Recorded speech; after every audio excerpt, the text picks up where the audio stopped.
오늘 우리에게 주시는 하나님 말씀 1절부터 51절까지 말씀입니다. 요한복음 1장 43절에서 51절까지 말씀. 제가 읽고 마지막 51절 말씀은 함께 읽도록 하겠습니다. 이튿날 예수께서 갈릴리로 나가려 하시다가 빌립을 만나 이르시되 나를 따르라 하시니 빌립은 안드레와 베드로와 한 동네 벳세다 사람이라. 빌립이 나다나엘을 찾아 이르되 모세가 율법에 기록하였고 여러 선지자가 기록한 그 일을 우리가 만났으니 요셉의 아들 나사렛 예수니라. 나다나엘이 이르되 나사렛에서 무슨 선한 것이 날 수 있느냐. 빌립이 이르되 와서 보라 하니라. 예수께서 나다나엘이 자기에게 오는 것을 보시고 그를 가리켜 이르시되 보라, 이는 참으로 이스라엘 사람이라. 그 속에 간사한 것이 없도다. 나다나엘이 이르되 어떻게 나를 아시나이까. 예수께서 대답하여 이르시되 빌립이 너를 부르기 전에 내가 무화과 나무 아래에 있을 때에 보았노라. 나다나엘이 대답하되 랍비여, 당신은 하나님의 아들이시요 당신은 이스라엘의 임금이로소이다. 예수께서 대답하여 이르시되 내가 너를 무화과 나무 아래에서 보았다 함으로 믿느냐. 이보다 더 큰 일을 보리라. 함께 있습니다. 또 이르시되 진실로 진실로 너희에게 이르노니 하늘이 열리고 하나님의 사자들이 인자 위에 오르락내리락 하는 것을 보리라 하시니라. 아멘. 네, 반갑습니다. 오늘 아침에는 어쩌다가 제가 제일 먼저 교회에 오게 됐습니다. 이제 아침에 7시 안 돼서 한 6시 50분쯤에 도착해서 교회를 문을 열고 본당에 불을 켜고 이렇게 하는데 참 내가 복을 많이 받은 사람이구나 하는 생각이 들었습니다. 참 하늘의 교회에서 여러분과 함께 만나고 또 여러분과 교제하면서 또 무엇보다도 하나님의 말씀을 전하는 이 직분을 갖게 된 것이 참 하나님 앞에 복이라는 생각이 들었습니다. 참 여러분도 여러분을 만나게 돼서 또 반갑습니다. 또 우리 잠깐 먼저 기도하고 말씀을 보도록 하겠습니다. 하나님 아버지, 오늘도 저희들이 주님 앞에 나와서 예배합니다. 우리의 예배를 기뻐 받아 주시옵소서. 우리가 예배 가운데 하나님을 경험하게 하시고 예배 가운데 우리를 만나 주시는 하나님, 그 하나님을 우리가 또 경험하는 시간 되게 해 주시옵소서. 오늘도 말씀을 들고 섰습니다. 하나님, 성령께서 함께 해 주시고 또 전하는 자나 듣는 자가 동일한 하나님의 은혜를 경험하는 시간 되게 해 주시옵소서. 예수님 이름으로 기도합니다. 아멘. 혹시 여러분들 피천득 씨라고 아시는지 모르겠습니다. 근대에 한국의 유명한 문학가입니다. 이분이 쓴 글 중에 하나가 인연이라는 그런 글이 있습니다. 제가 고등학교 다닐 때 우리 국어 교과서에 실려 있던 책입니다. 피천득 씨는 이게 책이 아니고 하나의 수필집입니다. 아주 간단한 수필집. 피천득 씨는 17세 때 일본에서 아사코라는 어린아이를 처음 만났습니다. 그리고 10년 후에는 여대생이 된 아사코를 만났습니다. 그리고 나서 다시 10년 후에는 결혼해서 살고 있는 아사코를 만난 이야기를 수필로 적은 내용입니다. 사실 이 수필의 내용은 약간 아사코와 이 피천득 씨가 썸을 탄 그런 내용이라고 볼 수 있습니다. 그러면서 마지막에 이렇게 마무리를 짓습니다. 그리워하는데도 한번 만나고는 못 만나게 되기도 하고 일생을 못 잊으면서도 아니 만나고 살기도 한다. 아사코와 나는 3번 만났다. 3번째는 아니 만나서야 좋았을 것이다. 이렇게 말합니다. 뭔가 말로 표현할 수 없는 그런 가슴 아린 사연과 조금의 후회와 아쉬움이 남는 이야기입니다. 사람들의 만남에서는 때로는 후회도 있고 아쉬움이 있습니다. 그렇지만 우리 예수님과의 만남은 어떤 후회도 어떤 아쉬움도 없는 만남입니다. 예수님과의 만남은 기쁨이 있고 즐거움이 있으며 심지어 우리의 인생을 송두리째 바꿔놓는 그런 만남입니다. 오늘 우리가 읽은 요한복음을 기록한 사도 요한도 역시 10대의 청소년 때 예수님을 처음 만나서 90평생 그분과의 만남에 대해서 추억하면서 예수님을 위해서 살아온 사람입니다. 그는 예수님을 위해서 모든 삶을 바쳐왔고 예수님의 가르침을 따라 살았습니다. 그리고 그 가르침을 후대에게 또다시 부지런히 전했습니다. 그는 예수님을 만난 또 다른 사람을 소개하고 있습니다. 그 사람의 이름은 나다나엘입니다. 나다나엘은 갈릴리 사람으로서 여러 가지 삶에 대한 번민을 가지고 살아온 사람입니다. 그가 예수님을 만난 사건을 여러분에게 소개하고자 합니다. 그래서 오늘은 나를 만나주신 주님이라는 제목으로 말씀을 살펴보고자 합니다. 첫째로 나를 만나주신 주님은 나의 편견을 뛰어넘으셨습니다. 46절을 한번 읽어주시겠습니다. 시작.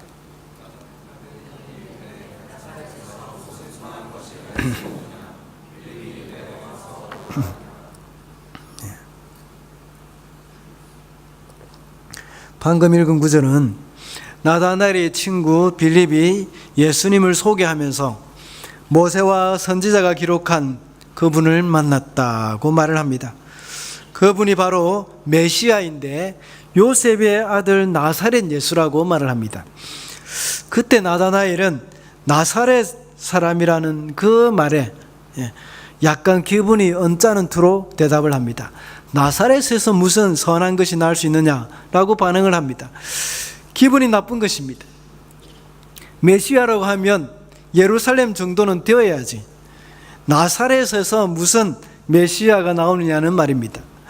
메시아라는 이름에 대한 최소한의 예의가 있지 어디 감히 나사렛에서 메시아가 나온단 말이야 하면서 오히려 빌립에게 불쾌감을 표하는 듯한 그런 말투입니다. 그러면 나사렛이라는 동네는 과연 어떤 동네이기에 나다나엘이 이렇게 반응을 할까요? 마태복음 4장 15절부터 16절의 말씀을 보면 어느 정도 우리가 감을 잡을 수 있습니다. 스불론 땅과 납달리 땅과 요단강 저편 해변길과 이방의 갈릴리여 흑암에 앉은 백성이 큰 빛을 보았고 사망의 그늘과 사망의 땅과 그늘에 앉은 자들에게 빛이 비추었도다. 여기서 갈릴리 사람들을 일컬어 흑암에 앉은 백성이라고 했고 사망의 땅과 그늘에 앉은 자들이라고 했습니다. 나사렛은 그 갈릴리 지방에 있는 아주 작고 보잘것없는 동네입니다. 그때 당시 갈릴리는 팔레스타인에서 가장 낙후된 지역입니다. 문제 많고 가난하고 못 배운 사람들이 사는 지역이었습니다. 아주 이 사람들이 좀 가격하기도 합니다. 반란도 자주 일어났습니다. 팔레스타인 사람들이 가장 무시하는 그런 지역입니다. 사도행전 5장 37절에 보면 갈릴리에 유다가 일어나서 사람을 꿰어 따르게 했다고 나와 있습니다. 이곳 사람들은 여러 가지로 목마름이 많은 사람들이었습니다. 그래서 사람들이 이 선동을 하면 쉽게 넘어가는 그런 요동함이 많은 그런 사람들이었습니다. 그런 중에 아주 충격적인 사건이 또 하나 벌어졌습니다. 누가복음 13장 1절에 보면 빌라도가 어떤 갈릴리 사람들의 피를 그들의 제물에 섞은 적이 있다는 것입니다. 빌라도는 자기가 섬기는 그 신에게 제사 드리기 위해서 이 사람들을 죽였습니다. 이 사람을 죽여가지고 그 사람의 피를 그 제물에 섞어서 자기의 우상에게 이 제사를 드린 것입니다. 그때 죽인 사람이 바로 갈릴리 사람이었습니다. 왜 하필 갈릴리 사람을 죽였을까요? 그들을 무시하고 하찮게 보았기 때문입니다. 만약에 이 빌라도가 예루살렘 사람을 죽였다 이러면 사람들은 가만히 있지 않았을 겁니다. 아마 폭동이 일어나거나 데모가 일어났을 것입니다. 갈릴리 사람, 이런 사람 정도는 그냥 죽여도 상관이 없다는 생각이었습니다. 그냥 인간의 가장 하층, 그 정도의 생각으로 가지고 있었던 것입니다. 모든 사람들의 관심 밖의 사람이었습니다. 그 갈릴리 지방에서 가장 낙후되고 안 좋은 동네가 바로 나사렛이었던 것입니다. 그 당시 예루살렘과는 비교가 안 되는 곳이었습니다. 메시아가 태어나려면 최소한 예루살렘은 되어야 한다는 그런 생각을 갖고 있었던 것입니다. 이런 곳이 바로 갈릴리이며 나사렛이라는 동네입니다. 이곳에서는 메시아가 나올 수 없다는 것입니다. 이런 곳은 조폭 두목이 나오는 곳이지 어디 이런 곳에 메시아가 나오다니, 이 신성모독이라는 생각이 들 정도입니다. 나다나엘은 이런 편견을 가지고 있었습니다. 그 편견은 예수님을 만나는데 심각한 방해 요소가 되는 것입니다. 그러나 감사하게도 친구 빌립의 인도로 나다나엘은 예수님께로 가게 되었습니다. 그리고 예수님은 그 나다나엘의 편견을 뛰어넘으셨습니다. 예수님에 대한 우리의 편견은 참 많이 있을 것입니다.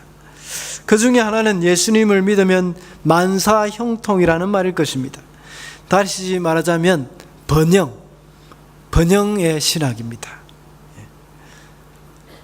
나다나엘이 예수님께서 그 가난하고 보잘것없는 촌동네 나사렛에서는 날 수 없다고 말했던 것처럼 최소한 예루살렘과 같은 대도시, 그런 곳에서 나야 된다고 생각했던 것처럼 우리도 때로는 예수님에 대해서 잘못 생각할지도 모릅니다. 하고 있는지도 모릅니다. 예수님을 믿으면 정말 크게 되고 성공하고 부자가 된다 하는 그런 생각을 갖고 있을지도 모릅니다. 이런 편견 때문에 한국 교회는 십자가의 복음이 점점 더 사라지기 시작했습니다. 예수 믿으면 부자가 되어야 하고 예수 믿으면 세상에서 성공해야 한다는 그 말은 성경 어디에도 없습니다. 오히려 성경에는 예수님 믿으면 고난을 각오해야 한다는 말씀을 하고 있습니다. 많은 사람들은 오해를 하고 있습니다. 부자가 되면 행복할 것 같이 생각합니다. 성공하면 행복할 것처럼 생각하고 있습니다.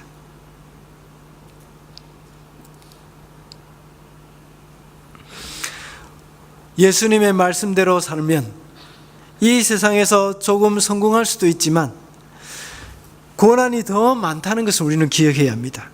그리스도인은 이런 것을 각오하고 살아야 합니다. 어떤 불이익이 있어도 하나님의 말씀에 순종하며 살겠다는 그 각오가 그리스도인들 가운데 있어야 합니다. 이런 각오가 없기 때문에 때로는 불의와 타협을 하고 기독교가 세속화되어 가고 있는 것입니다. 종교가 세속화되는 것만큼 추하고 천박한 것은 없습니다. 우리는 예수님에 대한 그 편견, 이것을 버리고 주님께로 바로 나아가야 합니다. 둘째로, 나를 만나주신 주님은 나의 모든 것을 아십니다.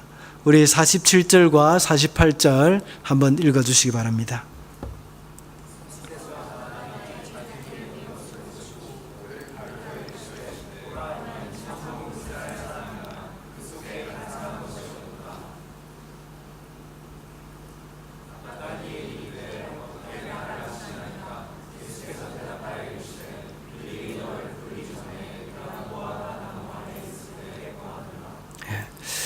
이렇게 해서 빌립은 나다나엘을 예수님께로 데려왔습니다. 예수님께서 나다나엘을 보시고 하시는 말씀이 이는 참 이스라엘 사람이라 그 속에 간사한 것이 없도다 라고 말씀하셨습니다. 예수님은 이미 나다나엘에 대해서 모든 것을 파악하셨습니다. 나다나엘에 대해서 모든 것을 다 알고 계셨습니다. 성경에 보면 예수님께 나오는 사람들은 다 자기 소개를 하지 않습니다. 왜냐하면 소개 안 해도 예수님은 다 아시기 때문에 그렇습니다. 여기서 참 이스라엘 사람이라는 말을, 그 말은 무슨 말일까요? 이것은 야곱의 이름이 이스라엘로 바뀌었다는 것에서 우리가 짐작할 수가 있습니다. 야곱이 밧단 아람 자기 외삼촌의 집에서 떠나서 이제 고향으로 오고 있을 때였습니다. 그의 형 에서가 그를 맞이하러 나오는데 군사를 400명이나 거느리고 오고 있다는 것입니다. 이 소식을 듣고 야곱은 얼마나 두려웠던지 자기 형이 자기를 죽이러 오는 줄 알고 두려워 떨었던 것입니다. 그래서 야곱은 자기 가족과 가축과 재산을 다 먼저 보내놓습니다. 그리고 자기는 야복강 건너편에서 여차하면 도망가려고 거기서 기다리고 있었습니다. 그런데 그때에 하나님의 천사가 나타났습니다. 그리고 야곱과 씨름을 했습니다. 그러면서 내 이름이 무엇이냐 하고 물어보자 야곱은 야곱입니다 하고 대답을 합니다. 야곱의 이름의 뜻이 무엇입니까? 속이는 자, 또 발꿈치를 잡은 자, 간사한 자, 이런 말입니다. 여러분 한번 생각해 보십시오. 내 이름이 무엇이냐? 사기꾼입니다 하고 이렇게 대답할 때에 그 마음 가운데 어떤 것이 지나가겠습니까? 그 마음 가운데 과거에 자기가 잘못했던 것, 자기가 외삼촌을 속이고 형을 속이고 아버지를 속여서 축복을 가르쳤던 것, 이런 것들이 막 지나가는 겁니다. 그래서 정말 나는 나쁜 놈이구나, 나는 속이는 자구나, 이런 생각을 하고 있는 것입니다. 그래서 하나님 앞에 울며 애통해하면서 하나님과 그의 삶 가운데서 변화의 전환점을 맞이하게 된 것입니다. 이런 그대로 간사한 삶을 살았던 야곱이 이스라엘이 되었습니다. 그 후로부터 유대인들은 간사하다는 말을 하나님을 만나지 못한 사람들에게나 적용되었던 그런 말이 되었습니다. 그리고 이스라엘이란 하나님과의 진정으로 만난 진실한 사람을 뜻하는 말이 되었던 것입니다. 그래서 예수님께서 나다나엘에게 이는 참 이스라엘이라, 이스라엘 사람이라, 그 속에 간사함이 없도다 라고 하신 말씀은 다음과 같은 의미가 있습니다. 이 사람은 과거에 야곱이 약복강가에서 천사와 씨름하면서 그의 삶을 뉘우쳐서 새 사람이 되는 그 과정을 거친 사람, 그 말이라는 겁니다. 이때 나다나엘은 약간 놀란 듯이 말을 합니다. 와, 어떻게 나를 아십니까? 그럴 때 예수님께서 대답하십니다. 빌립이 너를 부르기 전에 내가 무화과 나무 아래에 있을 때에 보았노라. 이 말을 했을 때 나다나엘은 고백합니다. 당신은 하나님의 아들이시요 이스라엘의 임금님이십니다. 그런데 나다나엘은 우리가 좀 곰곰이 보면 좀 까칠한 성격의 소유자라고 할 수 있습니다. 이런 사람이 예수님께서 내가 너를 무화과 나무 아래서 보았다, 이런 말 한마디에 이런 고백을 했다는 것입니다. 그 이유가 무엇이겠습니까? 도대체 무화과 나무 아래에서 무슨 일이 있었길래 이 말 한마디에 이런 엄청난 고백을 할까요? 무화과 나무 그늘은 유대인에게 좋은 휴식처나 하나님의 말씀을 공부하는 장소가 되었습니다. 거기서 나다나엘은 율법을 공부하면서 자신의 죄악된 성품을 발견했던 것입니다. 그래서 그는 거기서 마치 야곱이 약복강가에서 천사와 씨름하였던 것처럼 하나님과 씨름했던 것입니다. 거기서 그는 율법의 한 부분도 제대로 지켜내지 못하는 자신의 모습에 실망하여서 하나님께 기도하기 시작했던 것입니다.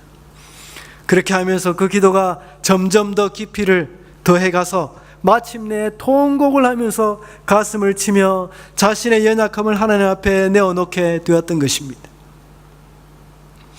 무화과 나무 아래서 그는 그 누구도 알 수 없는 하나님과의 깊은 만남이 이미 있었던 것입니다. 그것을 누가 알았겠습니까? 사람으로서는 아무도 알 수 없는 일입니다. 오직 하나님과 나다나엘 자신만 알 수 있는 그런 사건입니다. 나다나엘은 무화과 나무 아래에서 아무도 모르고 하나님과만 나누었던 그 비밀이 있었던 것입니다. 그렇기 때문에 예수님께서 나다나엘에게 내가 너를 무화과 나무 아래에 있을 때 보았노라 이렇게 말했을 때 바로 알아듣게 되었던 것입니다. 그때 자신을 만나 주신 분은 하나님밖에 없다는 것을 그는 알았기 때문입니다. 우리도 하나님과 우리 사이에 그 누구도 알 수 없는 그 비밀스러운 것, 그것이 하나씩 다 있어야 됩니다. 그래서 처음 하나님이 무화과 나무 하면 그때였구나 하고 이렇게 생각할 수 있는 그러한 우리의 하나님과의 그 추억, 그런 것들이 우리는 있어야 합니다. 이 세상에 기술이 워낙 발달했지만 그 기술의 발달이 인간의 영적인 문제를 해결해 줄 수는 없습니다. 우리는 스마트폰 기술만 해도 얼마나 대단한지 모릅니다. 요즘은 음성인식이 다 되어서 일일이 타이프를 치지 않고도 말만 하면 그대로 다 나올 정도입니다. 그런데 제가 경상도 말로 해보니까 잘 안 되더라고요. 경상도 말, 우리 하누리교회에서는 경상도 말이 표준말입니다. 서울말 이런 건 다 지방 사투리입니다. 그래서 제가 우회됐어요 하고 이렇게 휴대폰에 대고 말해보니까 못 알아듣더라고요. 시스템 오류 이렇게 나오더라고요. 그래서 제 발음이 안 좋은가 싶어서 다시 우회됐어요 이렇게 해보니까 영어로 이렇게 영어 철자로 이렇게 뚝뚝 이렇게 나오긴 하더라고요. 어쨌든 인간의 기술이 발달했지만 아직 좀 많은 한계가 있습니다. 인간 기술이 아무리 발달한다고 해도 해결하지 못하는 것은 있습니다. 그게 뭔가 하면 인간의 영적인 문제, 이것은 아무도 해결해 줄 수 없습니다. 그래서 우리는 하나님과의 단 둘만의 만남이 필요합니다. 우리의 모든 사정을 다 아시는 하나님 앞에 우리의 처지를 아뢰어야 합니다. 우리의 연약함을 감출 필요가 없습니다. 그냥 그분 앞에 있는 모든 이 모습, 우리가 가지고 있는 모습 그대로 나가면 됩니다. 우리를 다 아십니다. 여러분이 해결하지 못하고 있는 은밀한 죄가 있습니까? 그것을 하나님 앞에 고하시기 바랍니다. 주님께서 내가 다 안다고 하시며 여러분의 마음을 위로해 주실 것입니다. 결코 여러분을 거절하거나 못된 인간이라고 내치지 않으십니다. 앞에서 말한 나다나엘은 예수님에 대한 편견을 가지고 있었지만 예수님은 전혀 우리에게 편견 없이 대하십니다. 가난한 자나 부유한 자 누구든지 예수님께 나오는 사람들은 있는 그대로 받으십니다. 가룟 유다가 예수님을 팔 사람이라는 것도 예수님은 다 알고 있었지만 예수님은 유다에게 그 팀의 재정을 맡기셨습니다. 그리고 유다를 대할 때도 한 번도 저놈은 나를 팔아넘길 놈이라 하고 생각하고 그를 대한 적이 없습니다. 그저 유다를 사랑하시고 받아주셨습니다. 그래서 아무도 눈치채지 못하도록 그를 권면하시기도 했습니다. 이 중에 너희 중에 한 사람이 나를 팔 것이라고 했습니다. 그러면서 그는 차라리 태어나지 않았으면 더 좋을 뻔했다고 이렇게 말씀하기도 했지만 유다는 그 권면을 받아들이지 않았습니다. 예수님이 나다나엘에 대해서 다 아셨던 것처럼 우리의 모든 것도 다 아십니다. 우리의 죄성도 다 아시고 우리의 연약함도 다 아십니다. 저와 여러분 각 사람이 무슨 일로 고민을 하고 또 무슨 일로 힘들어하는지도 알고 계십니다. 그래서 하나님은 우리가 이런 고민을 안고 주님 앞에 나오는 것을 아주 기뻐하십니다. 마가복음 2장 17절에 보면 건강한 자에게는 의사가 쓸데없고 병든 자에게라야 쓸데있느니라. 나는 의인을 부르러 온 것이 아니요 죄인을 부르러 왔노라 하시니라. 예수님은 우리의 본래 모습을 숨기고 잘난 척하는 사람들은 별로 안 좋아하십니다. 이런 사람이 그때 당시에도 굉장히 많았습니다. 바리새인과 서기관 같은 사람들은 늘 이런 마음으로 예수님을 판단하고 자신의 의를 나타내려고 했습니다. 그러나 예수님은 이들을 꾸짖으셨습니다. 그렇지만 예수님은 자신이 죄인이라고 생각하고 마음이 가난한 사람들을 보면 안타까워하시면서 그들을 도우셨습니다. 우리의 솔직한 모습, 있는 모습 그대로 나아갈 때 예수님은 우리를 꾸짖지 않으십니다. 내가 너를 잘 안다 하시면서 받아주시고 만나주십니다. 그래서 삭개와 같은 그러한 세리장도 만나주시고 죄인과 창녀들도 만나주셨습니다. 그리고 요한복음의 5장에 나오는 38년 된 병자도 만나주셨습니다. 그뿐만 아니라 요한복음 3장에 나오는 니고데모, 이 사람은 유대인이요 유대인의 관원이고 바리새인이었습니다. 그렇지만 그 사람도 겸손하게 자신의 연약함을 가지고 주님 앞에 나왔을 때에 만나주셨습니다. 요한복음 4장에 나오는 사마리아 수가성 여인도 역시 만나주셨습니다. 우리도 누구든지 우리의 연약함을 가지고 우리 인생의 문제를 들고 주님 앞에 나가야 합니다. 그럴 때 우리의 모든 것을 아시는 주님은 우리를 받아주십니다. 마지막으로 나를 만나주신 주님은 나에게 꿈을 주십니다. 50절 51절 말씀 한번 읽어주시기 바랍니다.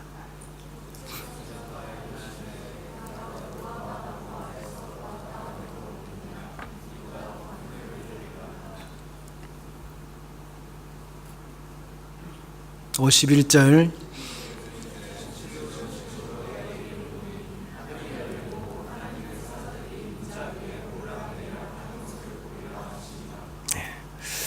마침내 나다나엘이 예수님을 보고 당신은 하나님의 아들이시오 당신은 이스라엘의 임금이로소이다 라고 고백했습니다. 그러자 예수님께서는 즉시 말씀하셨습니다.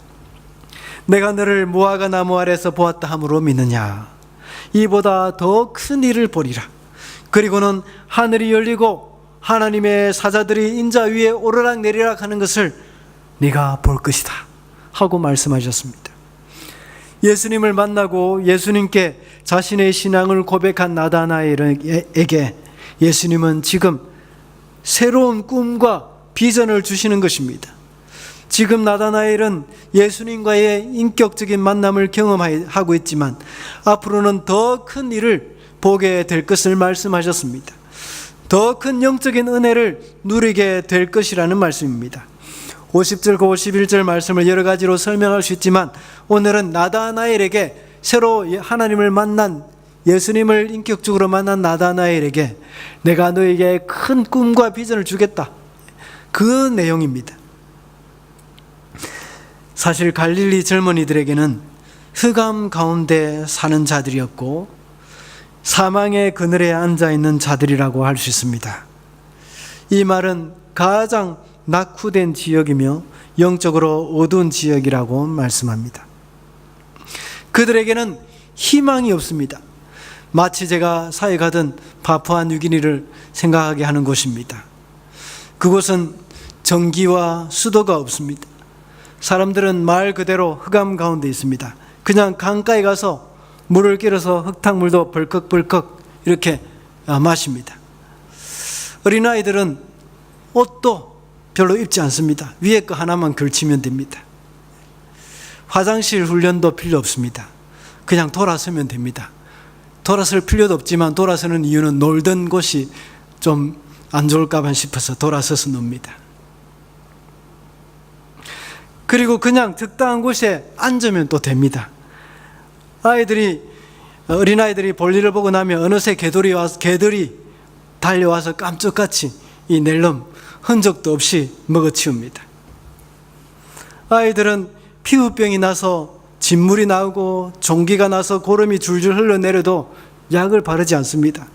그냥 맨바닥에 뒹굴며 놉니다. 그러다가 더우면 강가에 가서 멱을 감습니다. 그러니 감염이 되어서 더 낫지 않습니다.